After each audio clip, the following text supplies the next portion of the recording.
Welcome our YouTube channel GS with आंसू।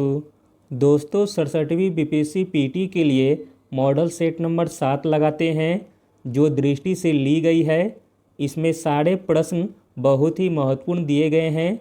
इसमें current affair का क्वेश्चन भी दिया गया है जो आपके एग्ज़ाम के लिए काफ़ी हेल्पफुल रहने वाला है। वीडियो स्टार्ट करने से पहले दोस्तों आप लोगों से एक ही रिक्वेस्ट है, प्लीज़ वीडियो को लाइक एंड शेयर करें। कंटेंट तैयार करने में 2 से 3 घंटे लग जाते हैं। चलिए दोस्तों शुरू करते हैं। पहला प्रश्न है, सैंधव सभ्यता की ईंटों का अलंकरण किस स्थान से मिला है? तो दोस्तों सैंधव सभ्यता की ईंटों का अलंकरण मिला है कालीबंगा से। अगला प्रश्न देखते हैं, किस काल में अछूत की अवधारणा स्पष्ट रूप से उदित हुई थी?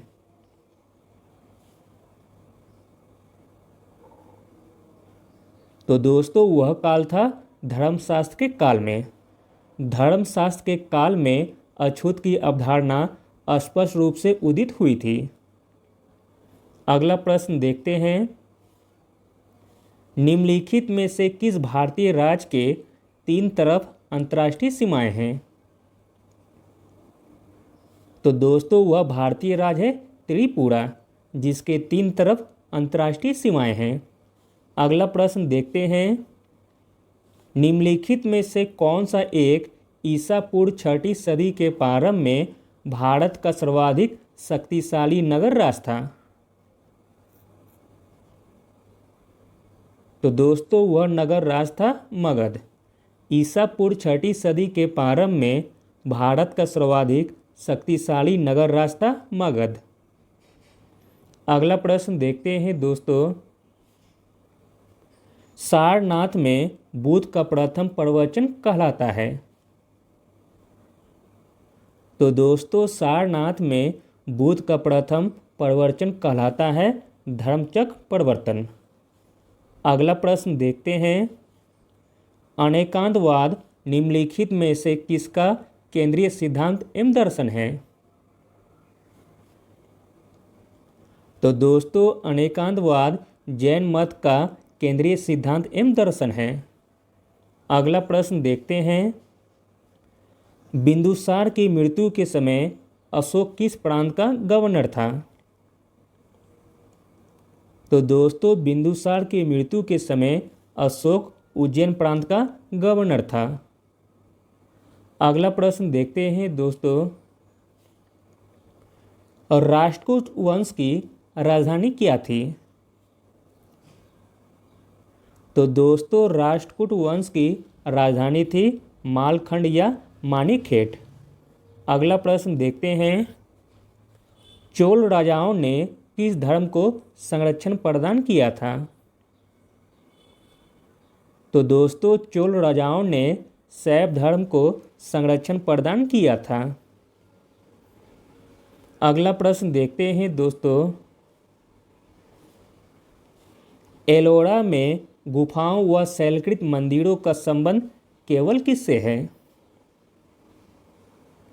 तो दोस्तों एलोरा में गुफाओं व शैलकृत मंदिरों का संबंध है केवल हिंदू, बौद्ध एवं जैनों से।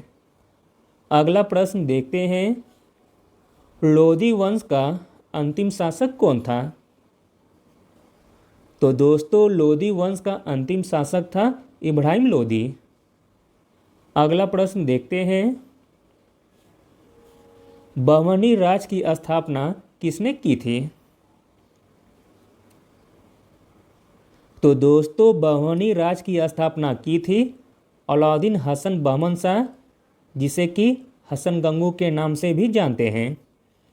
अगला प्रश्न देखते हैं, प्रसिद्ध विरूपाक्ष मंदिर कहाँ अवस्थित है? तो दोस्तों प्रसिद्ध विरूपाक्ष मंदिर अवस्थित है हम्पी के कर्नाटक में। अगला प्रश्न देखते हैं, अद्वैतवाद के सिद्धांत के प्रतिपादक कौन थे? तो दोस्तों अद्वैतवाद के सिद्धांत के प्रतिपादक थे शंकराचार्य। अगला प्रश्न देखते हैं, भारत में किस सूफी सिलसिले को सर्वाधिक लोकप्रियता मिली थी? तो दोस्तों भारत में चिश्ती सिलसिले को सर्वाधिक लोकप्रियता मिली थी। अगला प्रश्न देखते हैं। किस युद्ध को जीतने के बाद शेरशाह ने दिल्ली में अफगान सत्ता की स्थापना की थी? तो दोस्तों वह युद्ध था बिलग्राम का युद्ध। बिलग्राम का युद्ध को जीतने के बाद शेरशाह ने दिल्ली में अफगान सत्ता की स्थापना की थी। अगला प्रश्न देखते हैं। मराठों एवं अफगानों को मनसबदारी प्रथा में शामिल करने वाला प्रथम मुगल शासक कौन था?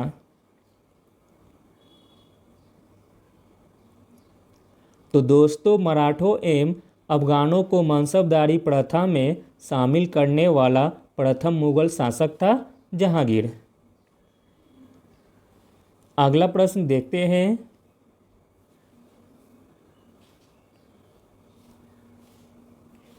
निम्नलिखित यूरोपीय शक्तियों में किसने शिवाजी को तोपें प्रदान की थी?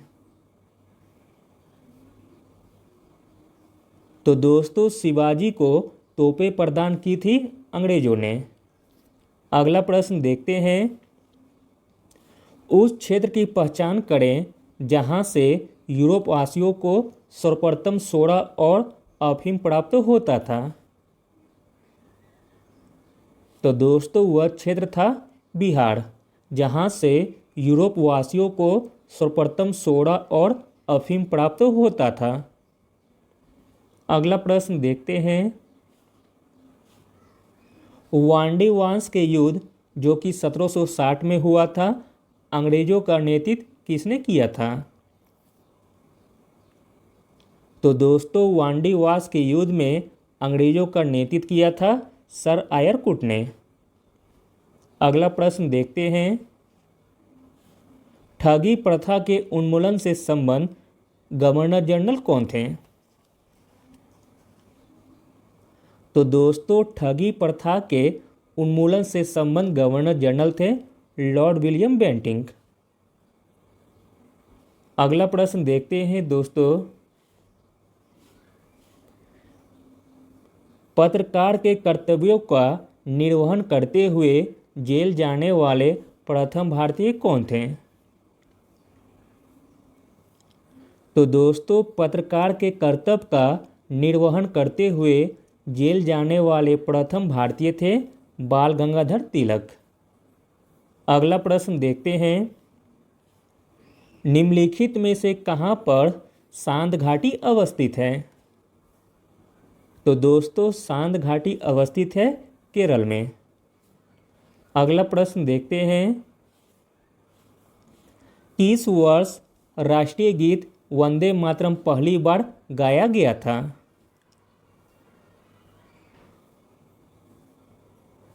तो दोस्तों वंदे मातरम पहली बार गाया गया था 1896 में।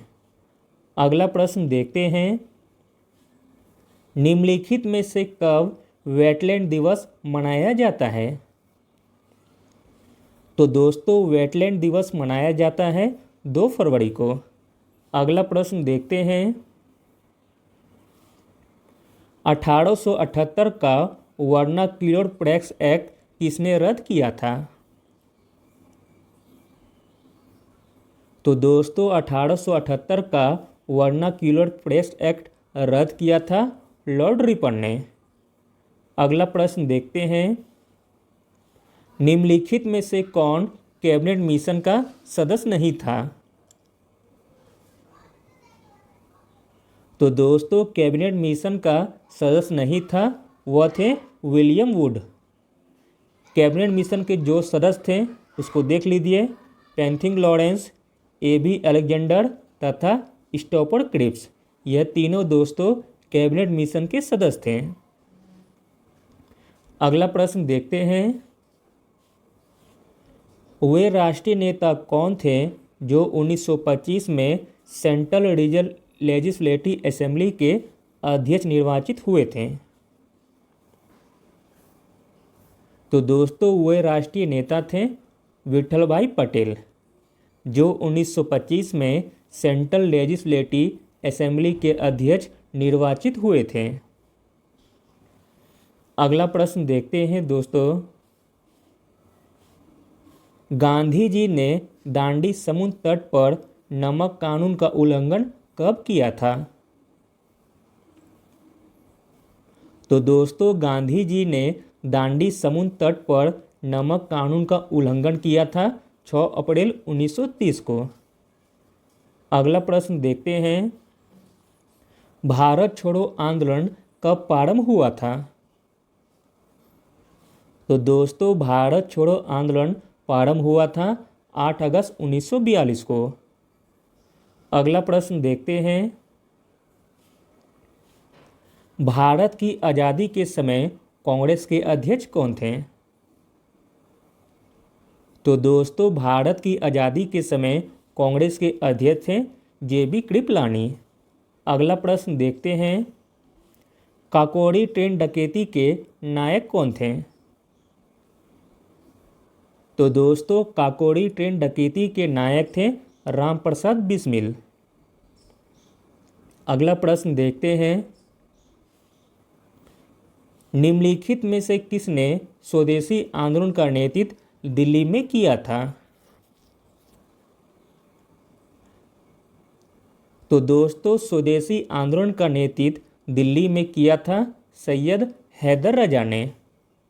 अगला प्रश्न देखते हैं, निम्नलिखित में से किसका योगदान होम रूल लीग की स्थापना में नहीं था?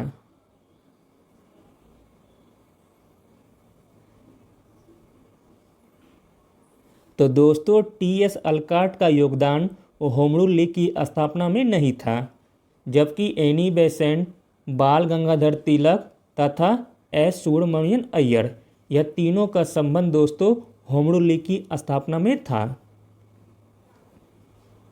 अगला प्रश्न देखते हैं, 1905 के बंगाल विभाजन के समय वायसराय कौन थे? तो दोस्तों वर्ष 1905 के बंगाल विभाजन के समय वायसराय थे लॉर्ड कर्जन। अगला प्रश्न देखते हैं, भारत की संविधान सभा को गठित करने का आधार क्या था? तो दोस्तों भारत की संविधान सभा को गठित करने का आधार था कैबिनेट मिशन प्लान 1946। अगला प्रश्न देखते हैं, भारतीय संविधान सभा की संघीय शक्ति समिति के अध्यक्ष कौन थे? तो दोस्तों भारतीय संविधान सभा की संघीय शक्ति समिति के अध्यक्ष थे पंडित जवाहरलाल नेहरू। अगला प्रश्न देखते हैं, भारतीय संविधान को संविधान सभा द्वारा कब अंगीकृत किया गया था? तो दोस्तों भारतीय संविधान को संविधान सभा द्वारा अंगीकृत किया गया था 26 नवंबर 1949 को। अगला प्रश्न देखते हैं, अगला प्रश्न है, भारत में किस प्रकार की शासन व्यवस्था अपनाई गई है? तो दोस्तों भारत में ब्रिटिश संस्थात्मक प्रणाली अपनाई गई है। अगला प्रश्न देखते हैं, भारतीय संविधान में उल्लेखित स्वतंत्रता, समानता और बंधुता की संकल्पना किससे प्रेरित है? तो दोस्तों भारतीय संविधान में उल्लेखित स्वतंत्रता, समानता और बंधुता की संकल्पना प्रेरित है फ्रांस के संविधान से। अगला प्रश्न देखते हैं, 52वें संविधान संशोधन अधिनियम 1985 में किस अनुसूची को भारतीय संविधान में शामिल किया गया था?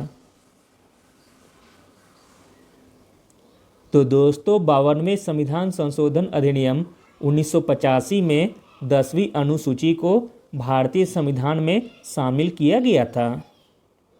अगला प्रश्न देखते हैं, भारतीय संविधान में समानता का अधिकार 5 अनुच्छेदों द्वारा प्रदान किया गया है, वे कौन से हैं?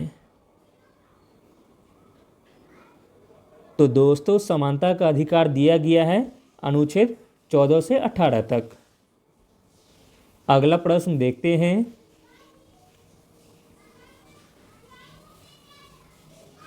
और राज्य के नीति निषेध सिद्धांतों में से किस अनुच्छेद का संबंध अंतर्राष्ट्रीय शांति एवं सुरक्षा के संवर्धन से है? तो दोस्तों वह अनुच्छेद है अनुच्छेद 51। और राज्य के नीति निषेध सिद्धांतों में से अनुच्छेद 51 का संबंध अंतर्राष्ट्रीय शांति एवं सुरक्षा के संवर्धन से है। अगला प्रश्न देखते हैं। मुख्य न्यायाधीश की अनुपस्थिति में राष्ट्रपति किसके समक्ष शपथ लेता है? तो दोस्तों मुख्य न्यायाधीश की अनुपस्थिति में राष्ट्रपति सर्वोच्च न्यायालय का वरिष्ठ न्यायाधीश के समक्ष शपथ लेता है। अगला प्रश्न देखते हैं। और राज्यसभा है एक। तो दोस्तों राज्यसभा है एक अस्थायी सदन जो कभी भंग नहीं होता है। अगला प्रश्न देखते हैं। हाल ही में केंद्रीय आयुष मंत्री सर्बानंद सोनोवाल ने कहाँ हार्टफुलनेस अंतर्राष्ट्रीय योग अकादमी की आधारशिला रखी है? तो दोस्तों यह आधारशिला रखी गई है हैदराबाद में। केंद्रीय आयुष मंत्री सर्बानंद सोनोवाल ने हैदराबाद में हार्टफुलनेस अंतर्राष्ट्रीय योग अकादमी की आधारशिला रखी है।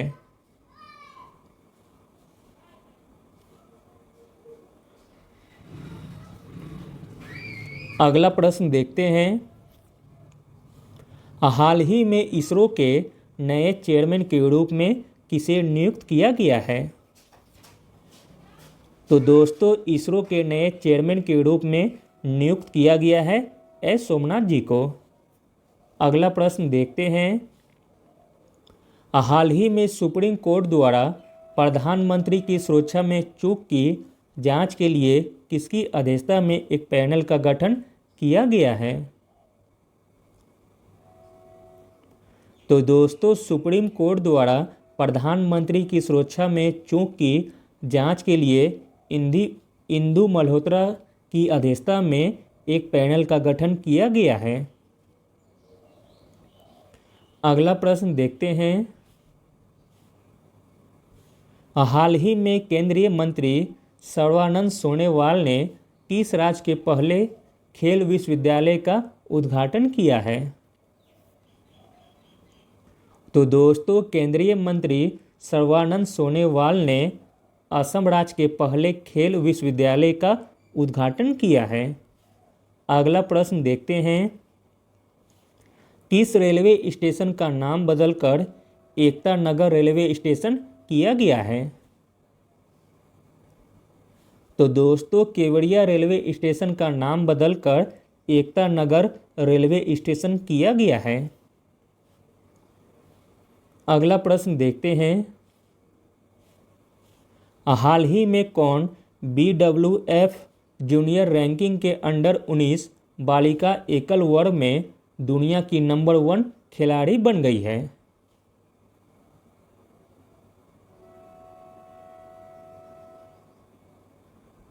तो दोस्तों BWF जूनियर रैंकिंग के अंडर 19 बालिका एकल वर्ग में दुनिया की नंबर 1 खिलाड़ी बन गई है। उनका नाम है तस्मीन मीर। अगला प्रश्न देखते हैं।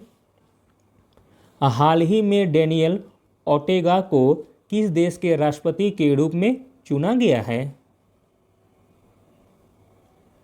तो दोस्तों डेनियल ओर्टेगा को निकारागुआ देश के राष्ट्रपति के रूप में चुना गया है। अगला प्रश्न देखते हैं दोस्तों। हाल ही में किस देश ने कृत्रिम सूर्य पर प्रयोग किया है? तो दोस्तों चीन देश ने कृत्रिम सूर्य पर प्रयोग किया है। अगला प्रश्न देखते हैं। Asian infrastructure investment bank AIIB के उपाध्यक्ष के रूप में किसे चुना गया है? तो दोस्तों एशियन इंफ्रास्ट्रक्चर इन्वेस्टमेंट बैंक के उपाध्यक्ष के रूप में चुना गया है उर्जित पटेल जी को। अगला प्रश्न देखते हैं, 17वां प्रवासी भारतीय दिवस कब मनाया गया? तो दोस्तों 17वां प्रवासी भारतीय दिवस मनाया गया 9 जनवरी को। अगला प्रश्न देखते हैं दोस्तों, कौन सा दिन हर वर्ष वीर बाल दिवस के रूप में मनाया जाएगा? तो दोस्तों वह दिन है 26 दिसंबर को। 26 दिसंबर को हर वर्ष वीर बाल दिवस के रूप में मनाया जाएगा। अगला प्रश्न देखते हैं दोस्तों, किस राज्य सरकार ने $100 मिलियन के निवेश के लिए दुबई में सेंचुरी फाइनेंशियल के साथ समझौता ज्ञापन पर हस्ताक्षर किए हैं?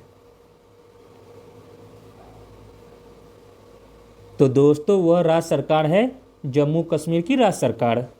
जम्मू कश्मीर राज्य सरकार ने $100 मिलियन के निवेश के लिए दुबई में सेंचुरी फाइनेंशियल के साथ समझौता ज्ञापन पर हस्ताक्षर किए हैं। अगला प्रश्न देखते हैं, राष्ट्रीय स्वास्थ्य मिशन असम ने किसके सहयोग से जनवरी 2022 में निरामय परियोजना शुरू की है? तो दोस्तों राष्ट्रीय स्वास्थ्य मिशन असम ने पीरामल स्वास्थ्य और सिस्को के सहयोग से जनवरी 2022 में निरामय परियोजना शुरू की है। तो दोस्तों इसका राइट आंसर हो जाएगा ऑप्शन ई, उपयुक्त में से एक से अधिक।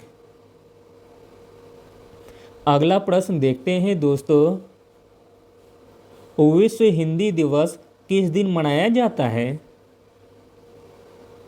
तो दोस्तों विश्व हिंदी दिवस मनाया जाता है 10 जनवरी को। अगला प्रश्न देखते हैं दोस्तों, हाल ही में किस देश ने बाल विवाह पर प्रतिबंध लगाया है? तो दोस्तों वह देश है फिलीपींस, जिसने बाल विवाह पर प्रतिबंध लगाया है। अगला प्रश्न देखते हैं, हाल ही में तीसरे राष्ट्रीय जल पुरस्कार 2020 की घोषणा की गई है, इसमें प्रथम स्थान पर किस राज्य का है?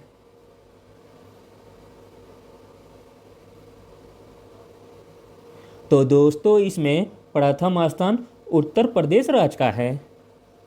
हाल ही में तीसरे राष्ट्रीय जल पुरस्कार 2020 की घोषणा की गई है, इसमें प्रथम स्थान उत्तर प्रदेश राज्य का है। अगला प्रश्न देखते हैं, हाल ही में ई गवर्नेंस पर राष्ट्रीय सम्मेलन 2022 का आयोजन कहाँ किया गया है?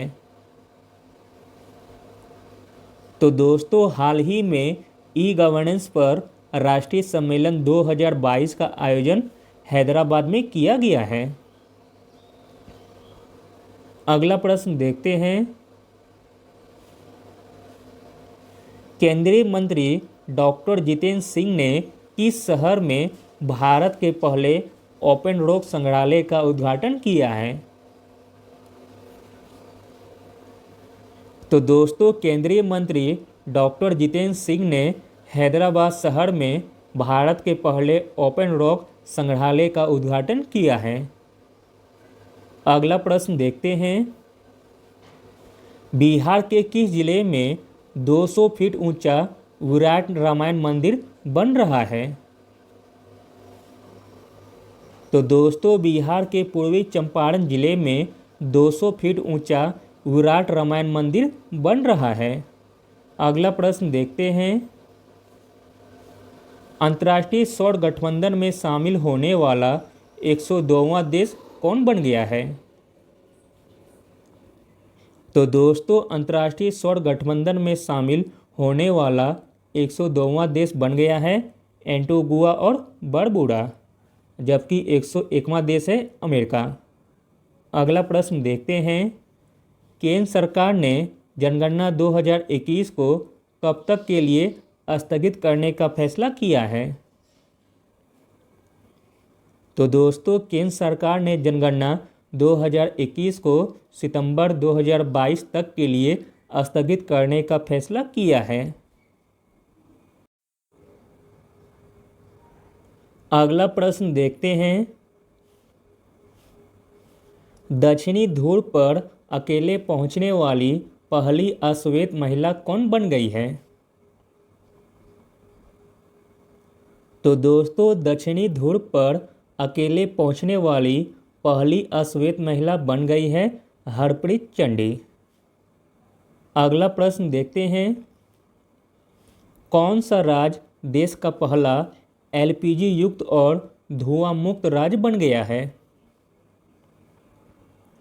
तो दोस्तों, वह राज्य है हिमाचल प्रदेश। हिमाचल प्रदेश देश का पहला राज्य जो कि एलपीजी युक्त और धुआं मुक्त राज्य बन गया है। अगला प्रश्न देखते हैं। भारत का पहला स्मार्ट हाई कोर्ट जो पूरी तरह पेपरलेस बन गया है।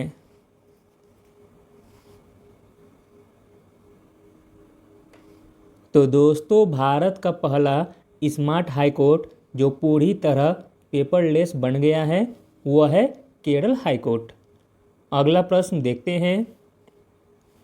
हाल ही में स्वच्छ गंगा के लिए राष्ट्रीय मिशन के लिए महानिदेशक कौन बने हैं? तो दोस्तों, हाल ही में स्वच्छ गंगा के लिए राष्ट्रीय मिशन के नए महानिदेशक बने हैं जी अशोक कुमार। अगला प्रश्न देखते हैं। हाल ही में कुवैत के हैतम अल घीस को किस संगठन का महासचिव नियुक्त किया गया है? तो दोस्तों, वह संगठन का नाम है ओपेक। हाल ही में कुवैत के हैतम अल घीस को ओपेक संगठन का महासचिव नियुक्त किया गया है। अगला प्रश्न देखते हैं। पाकिस्तान के न्यायिक आयोग ने सुप्रीम कोर्ट के न्यायाधीश के रूप में नियुक्ति के लिए किस महिला जस्टिस के नामांकन को मंजूरी दे दी है? तो दोस्तों, वह महिला जस्टिस का नाम है आयशा मलिक। पाकिस्तान के न्यायिक आयोग ने सुप्रीम कोर्ट के न्यायाधीश के रूप में नियुक्ति के लिए आयशा मलिक का नामांकन को मंजूरी दे दी है। अगला प्रश्न देखते हैं। बिहार के किस जिले में तैरता हुआ सौर ऊर्जा बिजली घर तैयार किया जा रहा है? तो दोस्तों, बिहार के सुपौल जिले में तैरता हुआ सौर ऊर्जा बिजली घर तैयार किया जा रहा है। अगला प्रश्न देखते हैं। हाल ही में भारत के 73वें शतरंज ग्रैंड मास्टर कौन बने हैं? तो दोस्तों, हाल ही में भारत के 73वें शतरंज ग्रैंड मास्टर बने हैं भरत सुब्रमण्यम। अगला प्रश्न देखते हैं। बिहार के किस व्यक्ति को 2022 का पद्मश्री पुरस्कार प्रदान किया गया है?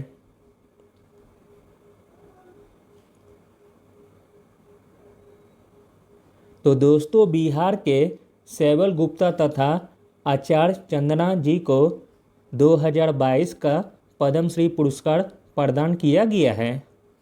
तो दोस्तों, इसका राइट आंसर हो जाएगा ऑप्शन ई, उपयुक्त में से एक से अधिक। अगला प्रश्न देखते हैं। किस टेलीस्कोप ने 8 जनवरी 2022 को अपना 2 सप्ताह का परिनियोजन चरण पूरा किया है? तो दोस्तों, वह टेलीस्कोप का नाम है जेम्स वेब टेलीस्कोप, जिसने 8 जनवरी 2022 को अपना 2 सप्ताह का परिनियोजन चरण पूरा किया है। अगला प्रश्न देखते हैं दोस्तों। किस राज्य सरकार ने जल्लीकट्टू के आयोजन को मंजूरी दे दी है?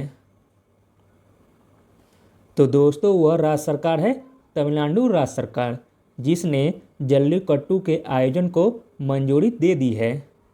अगला प्रश्न देखते हैं। हाल ही में फिनटेक विभाग की स्थापना किसके द्वारा की गई है? तो दोस्तों फिनटेक विभाग की स्थापना की गई है आरबीआई के द्वारा। अगला प्रश्न देखते हैं, हाल ही में किसके द्वारा मिशन अमानत लॉन्च किया गया है? तो दोस्तों मिशन अमानत लॉन्च किया गया है भारतीय रेलवे के द्वारा। अगला प्रश्न देखते हैं, अमेरिकी राष्ट्रपति जो बाइडेन ने किस देश में अमेरिकी राजदूत के रूप में एरिक गारसेटी को नियुक्त किया है? तो दोस्तों अमेरिकी राष्ट्रपति जो बाइडेन ने भारत देश में अमेरिकी राजदूत के रूप में एरिक गारसेटी को नियुक्त किया है। अगला प्रश्न देखते हैं, हाल ही में दक्षिण अफ्रीका के किस क्रिकेट खिलाड़ी ने खेल के सभी प्रारूपों से संन्यास लेने की घोषणा की है? तो दोस्तों वह खिलाड़ी का नाम है क्रिस मॉरिस। हाल ही में दक्षिण अफ्रीका के क्रिस मॉरिस ने खेल के सभी प्रारूपों से संन्यास लेने की घोषणा की है। अगला प्रश्न देखते हैं, जानवरों, वनस्पतियों एवं सूक्ष्म जीवों के अवशेष किस प्रकार के चट्टान में पाए जाते हैं? तो दोस्तों जानवरों, वनस्पतियों एवं सूक्ष्म जीवों के अवशेष अपसारी चट्टान में पाए जाते हैं। अगला प्रश्न देखते हैं, अधिकेंद्र भूकंप का एक बिंदु है जो संबंधित है। तो दोस्तों अधिकेंद्र भूकंप का एक बिंदु है जो संबंधित है भूकंप उद्गम केंद्र के ऊपर भूपृष्ठीय बिंदु से। अगला प्रश्न देखते हैं, चंद्र ग्रहण घटित होता है। तो दोस्तों चंद्र ग्रहण घटित होता है पूर्णिमा के दिन और सूर्य ग्रहण होता है अमावस्या के दिन। अगला प्रश्न देखते हैं, मोना लो उदाहरण है।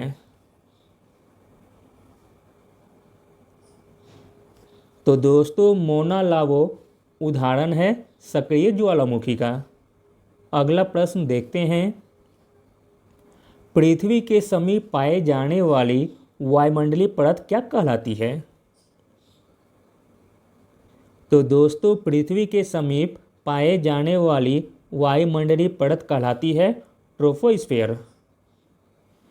अगला प्रश्न देखते हैं, भारत की सर्वाधिक बड़ी जनजाति कौन सी है? तो दोस्तों भारत की सर्वाधिक बड़ी जनजाति है गोंड। अगला प्रश्न देखते हैं, जूल निम्नलिखित में से किसकी इकाई है? तो दोस्तों जूल इकाई है ऊर्जा की। अगला प्रश्न देखते हैं, जब बैरोमीटर का पारा अचानक नीचे गिर जाए तो यह किस बात का घोतक है? तो दोस्तों यह घोतक है आंधी या झंझावात की संभावना से। अगला प्रश्न देखते हैं, सूर्य की ऊर्जा उत्पन्न होती है। तो दोस्तों सूर्य की ऊर्जा उत्पन्न होती है नाभिकीय संलयन के द्वारा। अगला प्रश्न देखते हैं, दूर की वस्तुओं जैसे सूर्य आदि का ताप किस तापमापी के द्वारा मापा जाता है? तो दोस्तों दूर की वस्तुओं जैसे सूर्य आदि का ताप पूर्ण विकिरण तापमापी के द्वारा मापा जाता है। अगला प्रश्न देखते हैं, किस माध्यम में ध्वनि सबसे तेज चलती है? तो दोस्तों ध्वनि तेज चलती है ठोस माध्यम में। अगला प्रश्न देखते हैं, प्रकाश विद्युत प्रभाव का प्रतिपादन किसने किया था? तो दोस्तों प्रकाश विद्युत प्रभाव का प्रतिपादन किया था आइंस्टीन ने। अगला प्रश्न देखते हैं,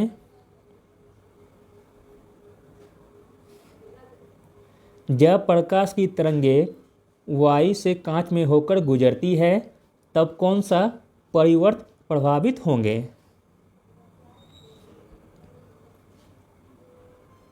तो दोस्तों, जब प्रकाश की तरंगें वायु से कांच में होकर गुजरती है, जो चर प्रभावित होंगे वे हैं केवल तरंगदैर्घ्य एवं वेग।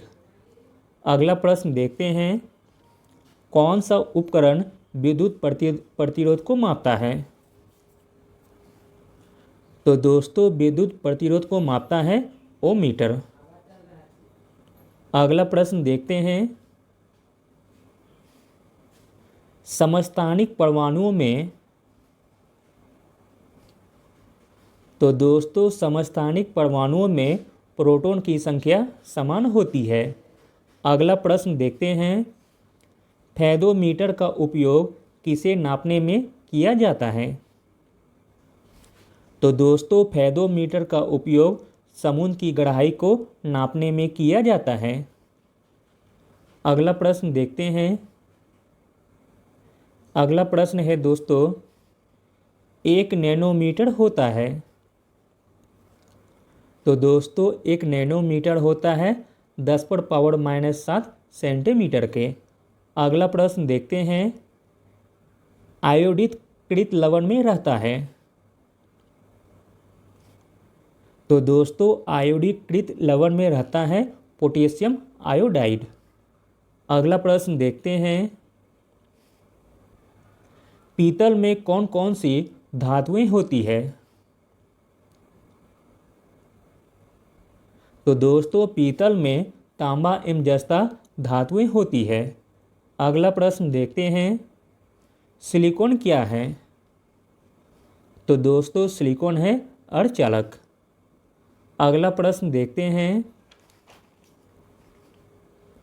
बढ़ते हुए पौधों को निम्नलिखित में से किस तत्व की सबसे अधिक मात्रा में आवश्यकता होती है? तो दोस्तों, बढ़ते हुए पौधों को नाइट्रोजन तत्व की सबसे अधिक मात्रा में आवश्यकता होती है। अगला प्रश्न देखते हैं, सूखी बर्फ क्या है? तो दोस्तों, सूखी बर्फ है ठोस कार्बन डाइऑक्साइड। अगला प्रश्न देखते हैं, एसिटिलीन का मूलानुपाती सूत्र क्या है? तो दोस्तों, एसिटिलीन का मूलानुपाती सूत्र है C2H2। C2H2। अगला प्रश्न देखते हैं, रबर किसका उत्पाद है? तो दोस्तों, रबर उत्पाद है लेटेक्स का। अगला प्रश्न देखते हैं, एंटीबायोटिक्स अधिकांशतः प्राप्त होते हैं। तो दोस्तों, एंटीबायोटिक्स अधिकांशतः प्राप्त होते हैं जीवाणुओं से। अगला प्रश्न देखते हैं दोस्तों, फूल गोभी के पौधे का कौन सा भाग खाया जाता है? तो दोस्तों, फूल गोभी के पौधे का पुष्करम भाग खाया जाता है। अगला प्रश्न देखते हैं, निम्नलिखित में से कौन सा फल पकाने वाला प्राकृतिक हार्मोन है? तो दोस्तों, फल पकाने वाला प्राकृतिक हार्मोन है एथिलीन। अगला प्रश्न देखते हैं, अगला प्रश्न है दोस्तों, जिस रूप में पौधे नाइट्रोजन प्राप्त करते हैं वे हैं। तो दोस्तों, जिस रूप में पौधे नाइट्रोजन प्राप्त करते हैं वे हैं नाइट्रेट। अगला प्रश्न देखते हैं, हाल ही में बिहार के किस व्यक्ति को सर्वपल्ली राधाकृष्णन शिक्षक उत्कृष्टता पुरस्कार 2021 से सम्मानित किया गया है? तो दोस्तों, हाल ही में बिहार के तुषारिका सिन्हा जी को सर्वपल्ली राधाकृष्णन शिक्षक उत्कृष्टता पुरस्कार 2021 से सम्मानित किया गया है। मोस्ट इम्पॉर्टेंट क्वेश्चन है दोस्तों। अगला प्रश्न देखते हैं, नीति आयोग द्वारा जारी डेल्टा रैंकिंग में 115 आकांक्षी जिलों में देश में पहला स्थान किस जिले को प्राप्त हुआ है? तो दोस्तों वह जिला है खगड़िया। नीति आयोग द्वारा जारी डेल्टा रैंकिंग में 115 आकांक्षी जिलों में देश में पहला स्थान खगड़िया जिले को प्राप्त हुआ है। अगला प्रश्न देखते हैं। बजट 2022 में गांव में ऑप्टिकल फाइबर बिछाने का लक्ष्य कब तक रखा गया है? तो दोस्तों बजट 2022 में गांव में ऑप्टिकल फाइबर बिछाने का लक्ष्य रखा गया है 2025 तक। अगला प्रश्न देखते हैं। World games athlete of the year 2021 किसे चुना गया है? तो दोस्तों world games athlete of the year 2021 चुना गया है पीआर श्रीजेश को। अगला प्रश्न देखते हैं। 31 दिसंबर 2021 तक भारत में विदेशी मुद्रा भंडार कितना है? तो दोस्तों 31 दिसंबर 2021 तक भारत में विदेशी मुद्रा भंडार है $633.6 बिलियन। अगला प्रश्न देखते हैं। आर्थिक समीक्षा 2021-22 का मूल विषय क्या है? तो दोस्तों आर्थिक समीक्षा 2021-22 का मूल विषय है त्वरित दृष्टिकोण। आर्थिक समीक्षा 2021-22 का मूल विषय है त्वरित दृष्टिकोण। अगला प्रश्न देखते हैं। निम्नलिखित इमारतों में से कौन सी इमारत शान फतेहपुर कही जाती है? तो दोस्तों वह इमारत का नाम है जामा मस्जिद। जामा मस्जिद को शान फतेहपुर कही जाती है। अगला प्रश्न देखते हैं। घोड़े की नाल के आकार की मेहराब सर्वप्रथम कब प्रयोग में लाई गई थी? तो दोस्तों घोड़े की नाल के आकार की मेहराब सर्वप्रथम प्रयोग में लाई गई थी अलाई दरवाजा में। अगला प्रश्न देखते हैं। तमिलनाडु का समुद्र तट क्या कहलाता है? तो दोस्तों तमिलनाडु का समुद्र तट कहलाता है कोरोमंडल तट। अगला प्रश्न देखते हैं। सेवा के अधिकार की अवधारणा प्रारंभ हुई थी? तो दोस्तों सेवा के अधिकार की अवधारणा प्रारंभ हुई थी ग्रेट ब्रिटेन में। अगला प्रश्न देखते हैं। अगला प्रश्न है दोस्तों अंगोरा ऊन प्राप्त होती है? तो दोस्तों अंगोरा ऊन प्राप्त होती है खरगोश से। अगला प्रश्न देखते हैं। जुगनू होता है एक क्या? तो दोस्तों जुगनू होता है एक कीट। अगला प्रश्न देखते हैं। इस पुस्तक को बंगाली देशभक्ति की बाइबल के नाम से जाना जाता है? तो दोस्तों वह पुस्तक का नाम है आनंद मठ को। आनंद मठ को बंगाली देशभक्ति की बाइबल के नाम से जाना जाता है। अगला प्रश्न देखते हैं। पौधों में गंधक की कमी के लक्षण सर्वप्रथम प्रकट होते हैं? तो दोस्तों पौधे में गंधक की कमी के लक्षण सर्वप्रथम प्रकट होते हैं ऊपरी पत्तियों पर। अगला प्रश्न देखते हैं। बिहार का सबसे बड़ा कार्गो टर्मिनल कहाँ बनेगा? तो दोस्तों बिहार का सबसे बड़ा कार्गो टर्मिनल बनेगा सारण में। अगला प्रश्न देखते हैं। मूल संविधान में कितनी भाषाएं थी? तो दोस्तों मूल संविधान में 18 भाषाएं थी। अगला प्रश्न देखते हैं। बिहार राज्य खादी ग्रामोद्योग बोर्ड की स्थापना कब हुई थी? तो दोस्तों बिहार राज्य खादी ग्रामोद्योग बोर्ड की स्थापना हुई थी 1956 में। अगला प्रश्न देखते हैं। बिहार के किस विद्वान को मैथिल कोकिल कहा जाता है? तो दोस्तों मैथिली कोकिल कहा जाता है विद्यापति जी को। अगला प्रश्न देखते हैं, किस भारतीय खिलाड़ी को परम विशिष्ट सेवा मेडल और पद्मश्री सम्मान से सम्मानित किया गया है?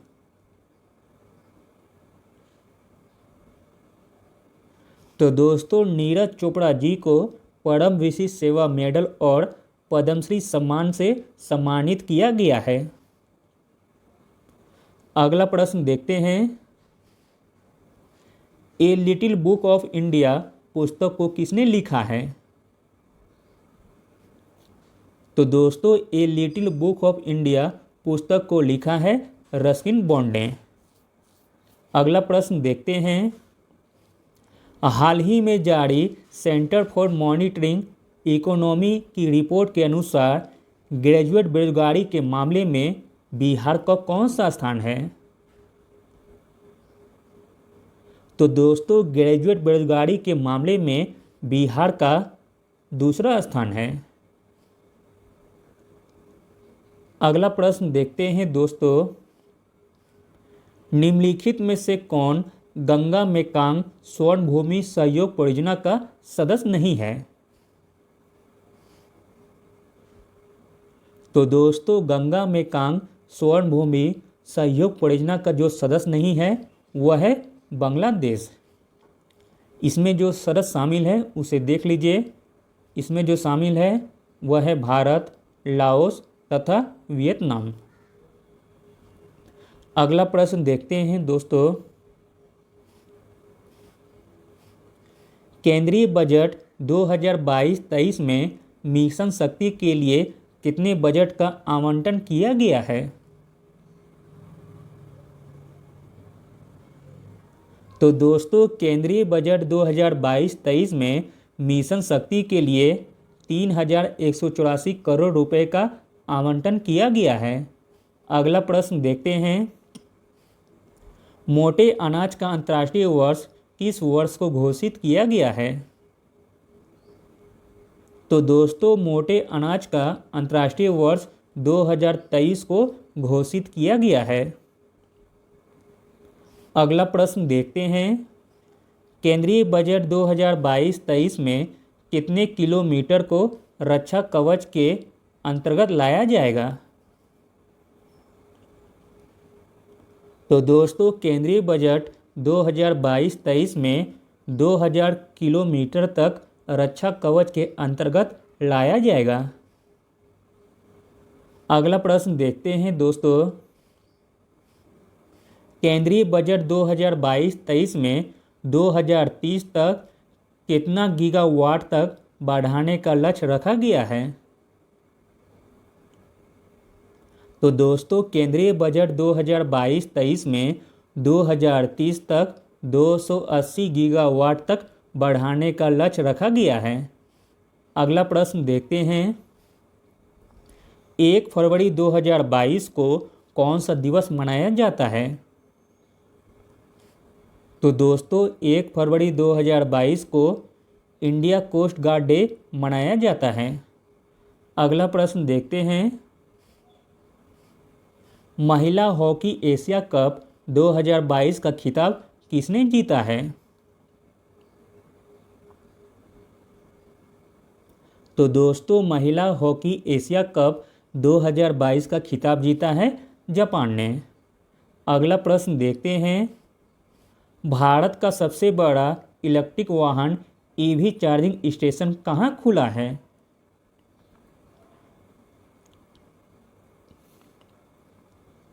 तो दोस्तों भारत का सबसे बड़ा इलेक्ट्रिक वाहन चार्जिंग स्टेशन खुला है गुरुग्राम हरियाणा में। अगला प्रश्न देखते हैं, गीत गोविंद के रचयिता कौन हैं?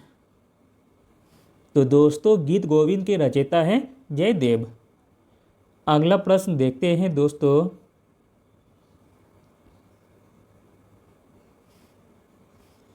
केंद्रीय बजट 2022-23 में मनरेगा के लिए कितनी राशि का आवंटन हुआ है?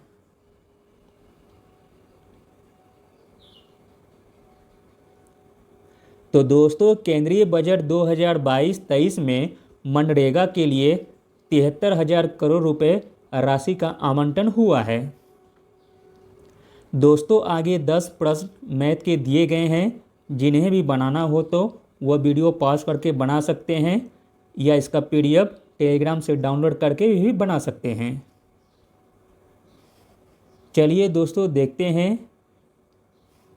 141 का आंसर हो जाएगा दोस्तों ऑप्शन सी।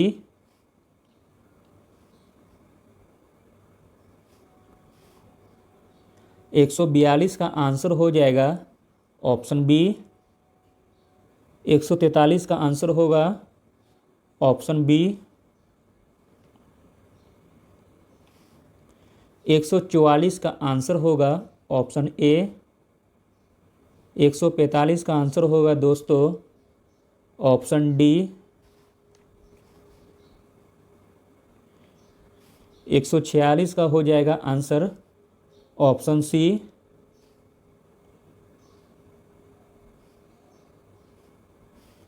147 का आंसर होगा दोस्तों ऑप्शन बी। 148 का आंसर हो जाएगा ऑप्शन डी।